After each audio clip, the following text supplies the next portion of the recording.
You're watching South Asia Newsline, and here are the top stories we are tracking for you on Tuesday, the 19th of August.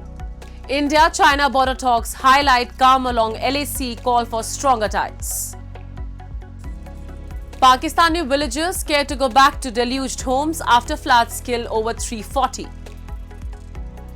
And Nepal Supreme Court directs investigation into Nepal's deadly 2007 Gaur massacre.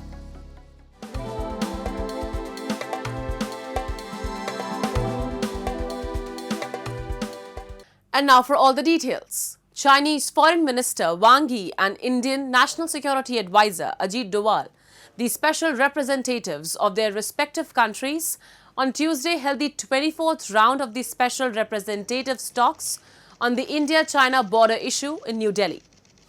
In his opening remarks, Wang acknowledged that setbacks in bilateral ties in recent years were not in the interest of either country. He said the meeting between President Xi Jinping and Prime Minister Narendra Modi in Kazan last October has set the direction for future engagement, particularly on the border question. He underlined that relations were now at an important opportunity of improvement and growth, while also highlighting Prime Minister Modi's upcoming visit to China to attend the SCO summit in Xinjiang.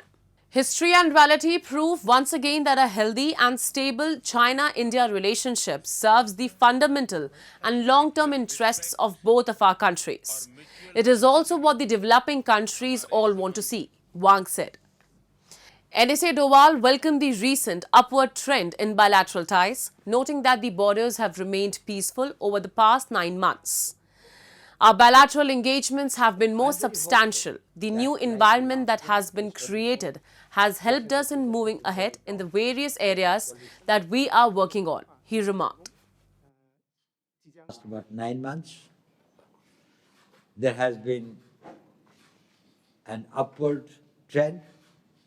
Borders have been quiet. There have been peace and tranquility. Our bilateral engagements have been more substantial.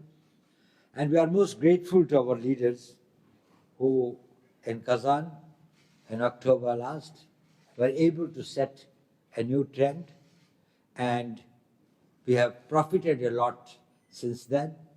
The new environment that has been created has helped us in moving ahead in the various areas that we were working on.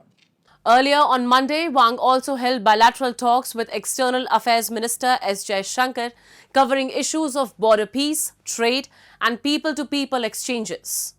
According to a Chinese Foreign Ministry readout, Wang stressed that China and India should establish a correct strategic understanding and regard each other as partners, not rivals. Jaishankar, in his opening remarks, acknowledged that the two countries had seen a difficult phase in their relations, but said that moving forward would require a candid and constructive approach from both sides.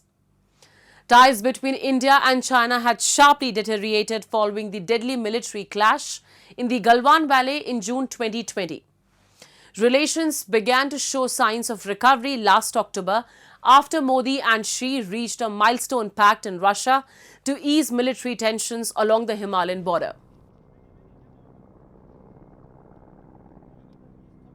Meanwhile, 2 days after US President Donald Trump and Russian President Vladimir Putin held discussion on Ukraine conflict in Alaska, Indian Prime Minister Narendra Modi held a telephonic conversation with the Russian president. According to a press release from Indian Foreign Ministry, during the telephonic conversation, President Putin shared his assessment of his meeting with the President Trump in Alaska last week.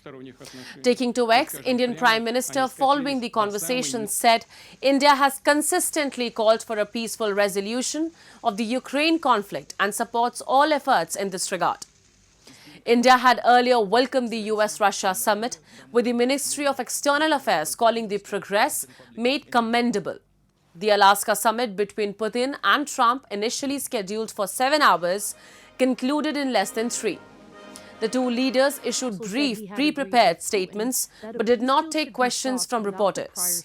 Putin said Russia is committed to ending the war but insisted the primary causes must be addressed for any settlement to be lasting. He also warned Ukraine and the European Union against backroom dealings and provocations that could derail progress.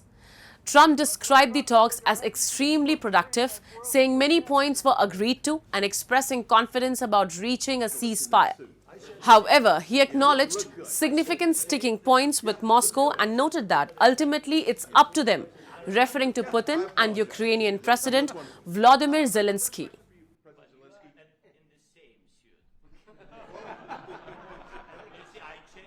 Moving on, in Pakistan's Bunair district, people are living through a nightmare that is far from over. Flash floods triggered by torrential rains in northwestern Pakistan have devastated entire villages, leaving more than 300 people dead and thousands displaced. As the waters recede, the destruction is becoming clearer. Homes washed away, markets buried under mud, and the entire communities struggling with the aftermath. Sahil Khan, a resident, along with 15 others, fled to higher ground in Bunair's Baishone Kale village during the flash floods. He described the scene as apocalyptic, an event that has shaken villagers to their core. दिल कर रहा है कि हम घर तक आ ही नहीं जाए, और जब घर तक हम आए, कल रात को हम घर तक आए तो घरों में सबको डर लगता है और ये खौफ रहता है कि कहीं फिर से ऐसे बारिश ना हो, फिर से ये रेले ना आ जाए, सैलाब ना आ जाए, और घरों के अंदर लोग बच्चे डर जाते हैं, इनको नींद ही नहीं आती और पूरी रात ये इस खौफ में जागते रहते हैं कि कहीं दोबारा से ये सैलाब ना आ जाए। लेकर उन्होंने देखा अभी थोड़ा पानी आते वो इनकी यरा इजाफे उतरे, घरों से निकले, पहाड़ों में चढ़ जाए तो सारे लोगों, अभी भी सारे लोग पहाड़ों में चढ़ जाए, घर खाली के उन्होंने पानी की बहाव ज़्यादा हो गया। As of today, more than 341 people have died since Friday, the majority in Bunair. Among the dead are 28 women and 21 children. Rescue teams are working around the clock, but collapsed infrastructure and debris are slowing their efforts. With little machinery available, locals are forced to clear mud and rubble by hand. The loss of life and destruction of homes, shops and vehicles is overwhelming. Officials are prioritizing road clearance, temporary bridges and distribution of food, medicine and shelter. But the danger is not over. Authorities are warning off 2 more spells of heavy rain that could trigger flash floods and cloudbursts. Experts say climate change is driving such extreme weather patterns. With more rain expected, the full extent of the damage is yet to be realized.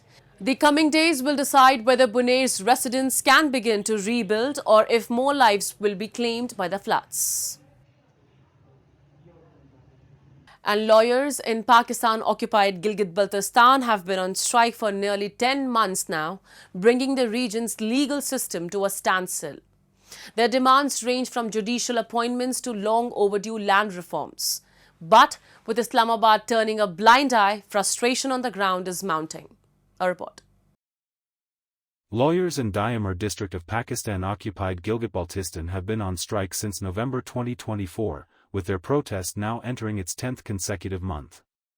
They accuse the government of ignoring their long-pending demands, which include the appointment of judges in the Supreme Appellate Court, implementation of the Land Reform Act, and separation of the offices of the Advocate General and Prosecutor General.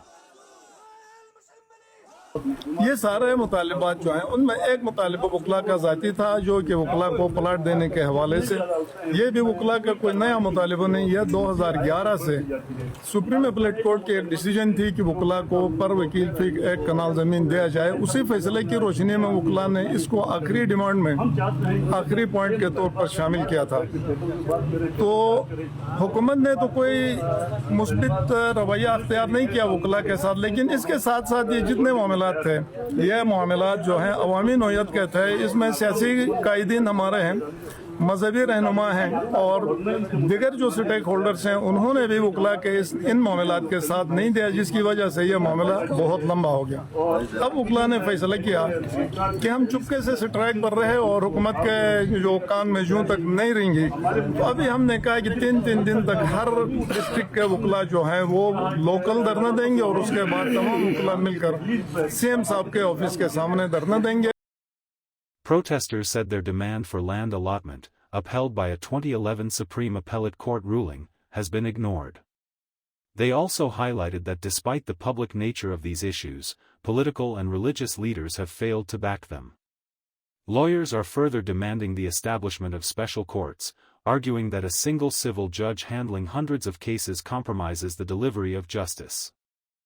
तीसरी हमारी जो demand है वो special courts के हवाले से, जैसे कि पाकिस्तान में यहाँ पे पाकिस्तान में ये लेबर कोर्ट्स है, कंज्यूमर कोर्ट्स है, उसके अलावा जो है फैमिली कोर्ट्स अलग है, रेंट कंट्रोलर अलग होता है। यहाँ पे एक सिविल जज तमाम केसेस को सुनता है। एक सिविल जज के पास सुबह 100 या 150 से ज़्यादा केसेस लगे होते हैं, वो एक जज इन केसेस में कैसे फैसला देगा? The lawyers have vowed to continue their strike until their demands are met, warning of a worsening judicial crisis in Gilgit-Baltistan.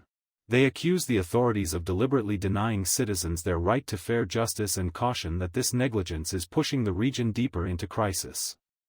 Decades of denial, broken promises, and Islamabad's unwillingness to empower local institutions have left the region's citizens abandoned.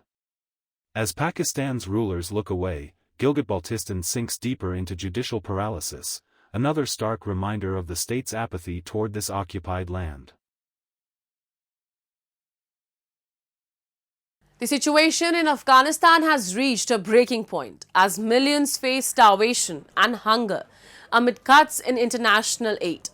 The World Food Programme has issued warnings citing massive funding shortages and an acute humanitarian crisis. In the capital and across the country, residents are begging for basic essentials. According to the World Food Programme, due to a severe lack of resources, hundreds of thousands of Afghans are being turned away from nutrition centers.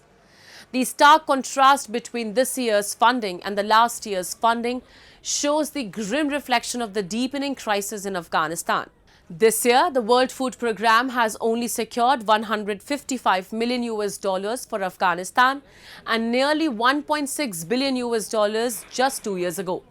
The World Food Programme is now only able to reach 1 million people compared to 5 million last year.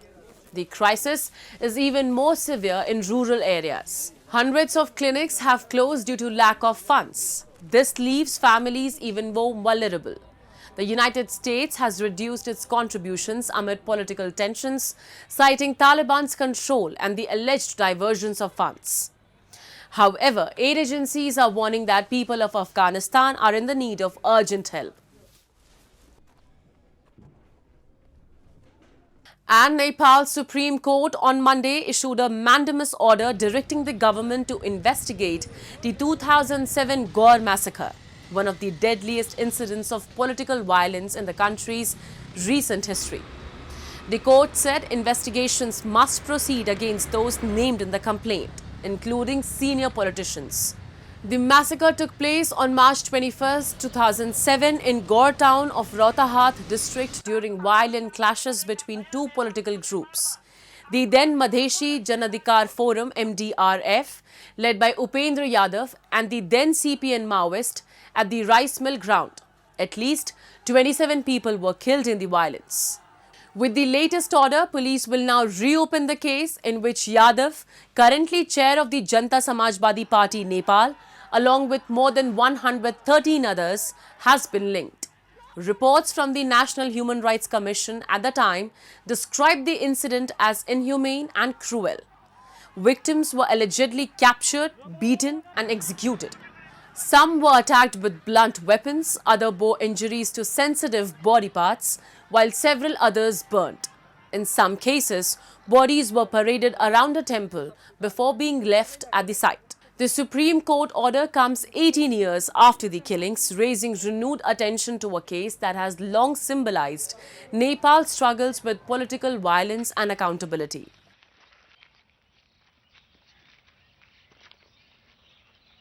That's all in tonight's edition. We will see you same time tomorrow. Good night.